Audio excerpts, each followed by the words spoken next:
and welcome back to my channel. Today I have another video for you and it's one I'm very excited for, and it is how I annotate my books. So for the longest time I never even touched my books. Like, I wouldn't dog-ear the pages, I wouldn't write on them, I would barely try and crack the spine on them, and some of them I did succeed, even though they were quite hefty books, which I'm quite proud of.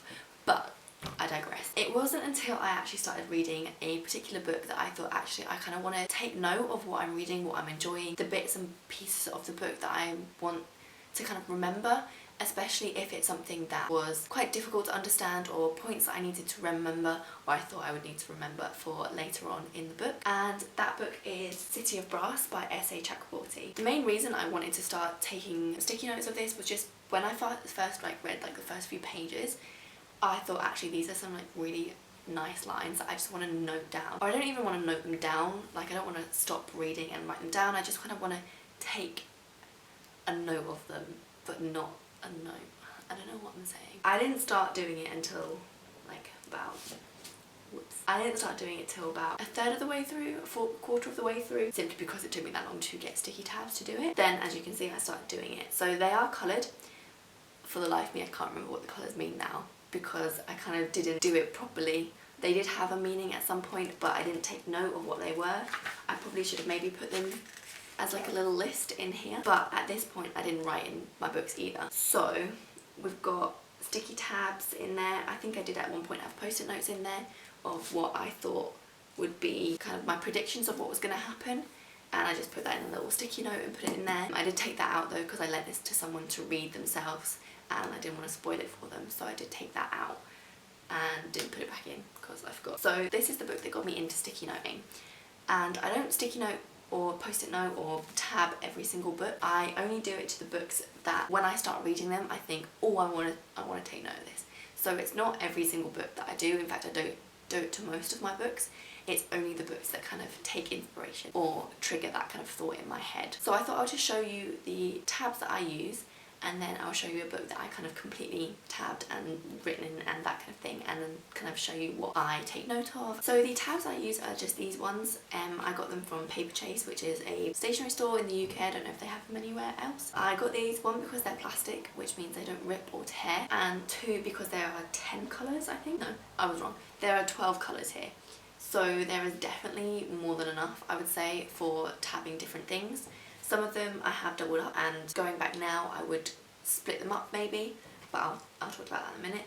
And I've just written beside there what the different tabs mean, so now I know for every single time that I tab a book. So this is my updated tabbing. So the colours on this sadly don't match the colours on this. I'm sure if I did read the different bits and I went through, because there's more than one tab of each thing, I could figure out what it was that I do, because I know the categories are kind of similar. But I would maybe redo it if I reread the book before the next book comes out. So the first tab I have is black. No, that's upside down. The first tab I have is yellow, and that is for character. So that can be something from a new character being introduced. I think it is really helpful to just note take that, because a lot of the time you want to look back at that, especially if you're doing something for uni or school. Definitely take note of when characters are introduced, because looking at when they're introduced, how they're introduced, is very helpful and can be quite interesting to look at. So that's what yellow is mainly used for, when new characters are introduced, but it can also be when a character I really like but is rarely there comes up again, or a character does something that I think is important, but again that kind of is encompassed in the other things. Or for when they do something that I think really shows that they've developed as a character, or they do something that pushes them out of their comfort zone and I think will help them improve a lot. I had to take note of that as well. So that's what yellow is for. The next one is orange, and that is a funny moment or a favourite moment.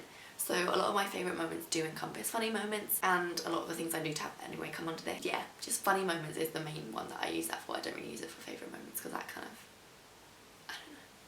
Funny moment. The red one is for good writing. So this can be a specific quote or a specific line, or some kind of plot device that I think they've used that really adds to the book. So say they've mentioned something 2 books before and it comes up and it's all tied together in the 3rd book, and I'm like, I completely forgot about that until the 1st book. That's good writing in my head. In my unexpert opinion, that's good writing, and I enjoyed that aspect of their writing style. I will tab that. The next book is pink, and that is for relationships. I don't use this very often just because I never think to use it when I read those parts, mainly because a lot of the relationship thing encompasses character development, so maybe I'll tab it with yellow instead of pink. You could double tab, but that's just a waste of a tab in my opinion. But yeah, relationships, don't use it very often, but it is there. Purple is for plot point or important information, so this is just any plot things that I think need to be remembered for, say, either like giving it a review or going back in later books and looking it back, so I can just flick to those points and think, actually, yeah, that was important, or that's a big decision making point that will affect the later bit of the book. I think obviously that is a kind of a judgment call. You can't really tell fully if that is going to affect the book unless you're rereading it. If you're rereading it, obviously that becomes a lot easier, but we can give it a go. The next is dark blue, and that's for questions and plot holes. I'm not very good at picking up plot holes until like later on when I think back to it, so I don't use it for that very often unless obviously I reread the book.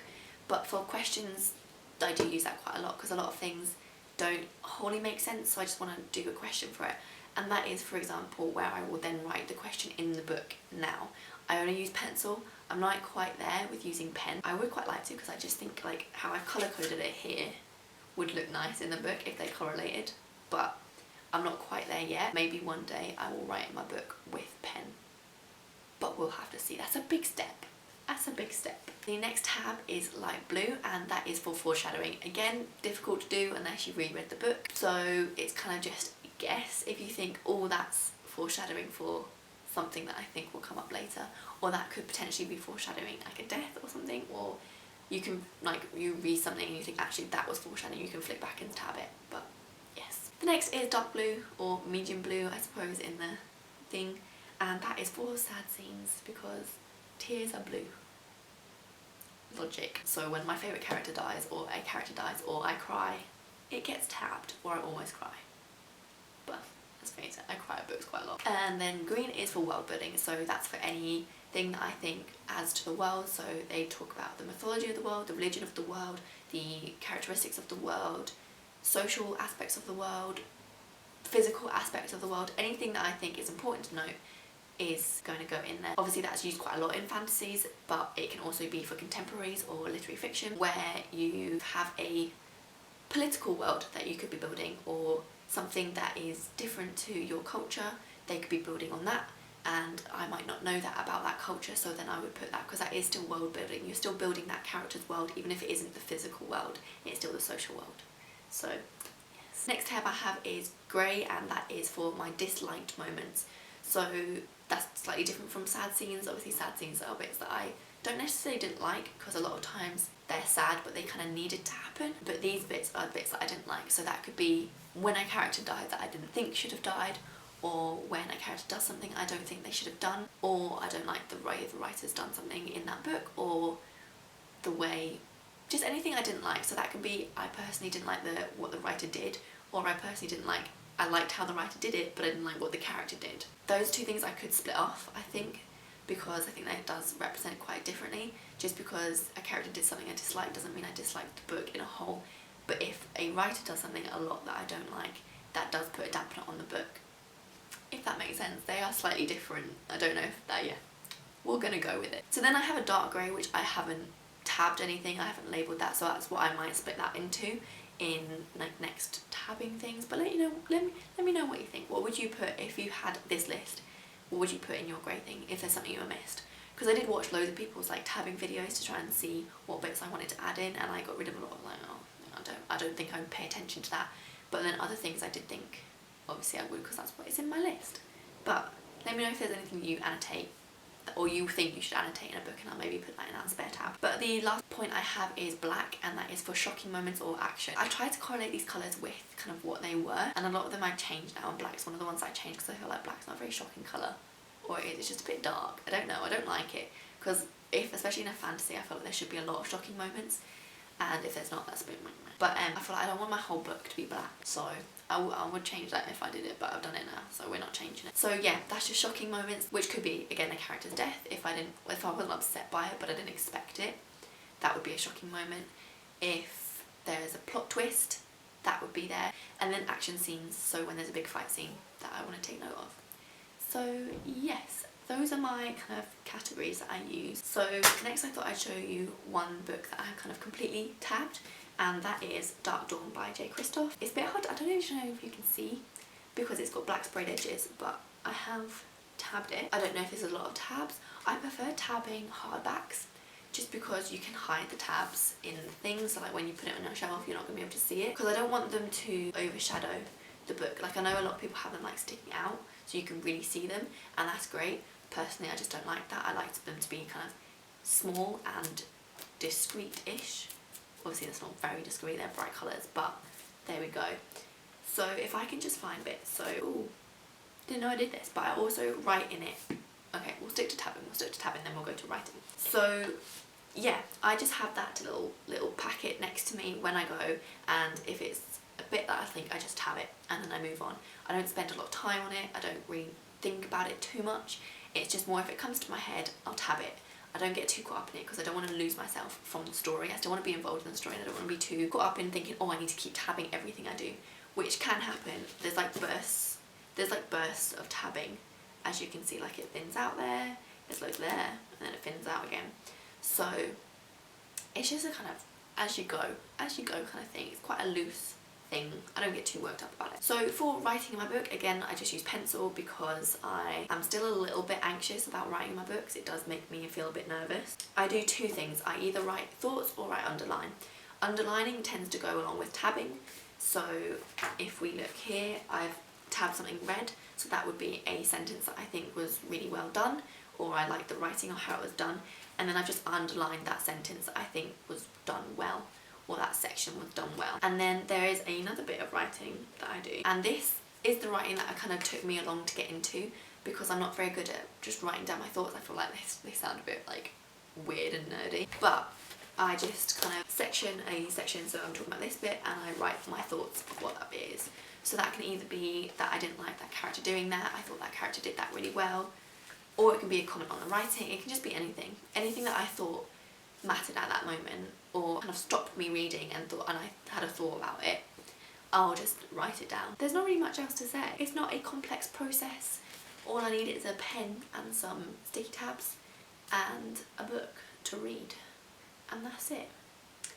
So that's how I tab my books. I am trying to get more into tabbing my books, because when you do a literature degree and your tutor asks you a question about a section of the book and you can't remember reading it because you read it 2 weeks ago, it's good to have notes on it, because then you don't sound like an absolute wally just talking about utter shite, which happens quite a lot.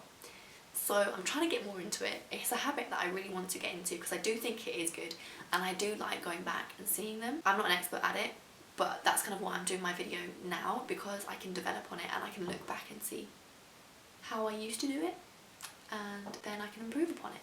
So it's kind of like a little diary for me. So if you don't care about this and you're still not watching, then it's okay. I'll forgive you. But yeah, that's how I tab my books. I'm going to stop rambling now because I've rambled a lot now. Yeah, so I hope you've enjoyed. I hope you tab your books too, or if you don't, you consider tabbing your books. Because especially like if you get the tabs that don't need sticky marks, then you're a winner. But do be careful, because sometimes when you peel them off, they don't need sticky marks, but they take the lettering off with them. So if that's something you don't like, make sure your tabs don't do that. But I don't think I'd move them very often, so I've committed now. So yes, again, thank you for watching and I shall see you next time.